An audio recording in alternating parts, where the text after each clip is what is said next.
Hello बच्चों, let's read the question. The question says two similar and equally charged identical metals pair A and B repel each other with a force of 2 × 10⁻⁵ Newton. A third identical uncharged pair C is charged with A and then placed at the midpoint between A and B. Calculate the net electric force on C. So इस question का जो की concept है वो है Coulomb's law. सो Coulomb's law हम लोग को क्या बोलते हैं? Let's this is a charge Q1 and और दिस इज चार्ज Q2 और इन दोनों का बीच में डिस्टेंस कितना है? Let's say R.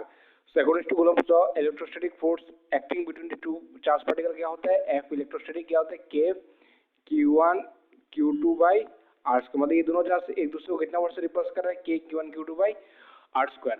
अब now so now this is a body A and this is a body B. on इन दोनों बॉडीज का डिस्टेंस कितना है? Let's say R. और E के चार्ज कितना है? Q. और B में चार्ज कितना होगा? Q.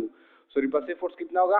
F is equal to K Q by R square. So F repulsive होगा K Q square divide by R square. और इसके इक्वल कितना दिया value? 2 × 10⁻⁵ is equal to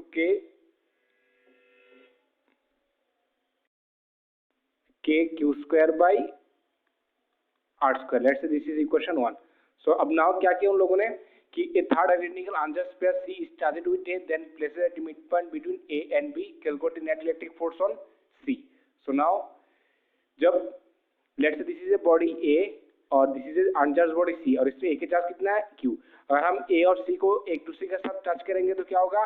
charge का ट्रांसफर हो जाएगा. ठीक है, ट्रांसफर ऑफ चार्ज होगा. तो A क्या बाद में आफ्टर टच करने के बाद कितना होगा? A में चार्ज होगा Q/2 और C में चार्ज कितना होगा? Q/2. ठीक है. So now this is an A, this is body B and this is the distance R और यहाँ पर है C और इसमें कितना चार्ज है? Q/2. इसमें चार्ज है Q और इसमें चार्ज है Q. सॉरी यहाँ पर कितना होगा? Q/2. सो A और C के बीच में डिस्टेंस कितना है? R/2 और C और B के डिस्टेंस है बीच में distance R/2. So net force on C क्या होगा? Force on C due to B minus force on C due to A. ठीक है. So force on C due to B की force on C due to B कितना होगा? K Q/2 Q by R/2 whole square minus force on C due to A कितना होगा? K Q/2 divide by R/2 whole square. So यहाँ पर हम rough कर देते हैं. सो क्या आएगा? K Q square by 2 into 4 by R square minus K Q square by 4 into 4 by R square. So ये 4 कैंसिल. सो यहाँ पर आएगा 2. सो क्या बचेगा? 2K Q square divide by R square minus K Q square. So क्या आएगा? K Q square by R square. So इसके value कितना था? K Q square by R square था 2 × 10⁻⁵. ठीक है.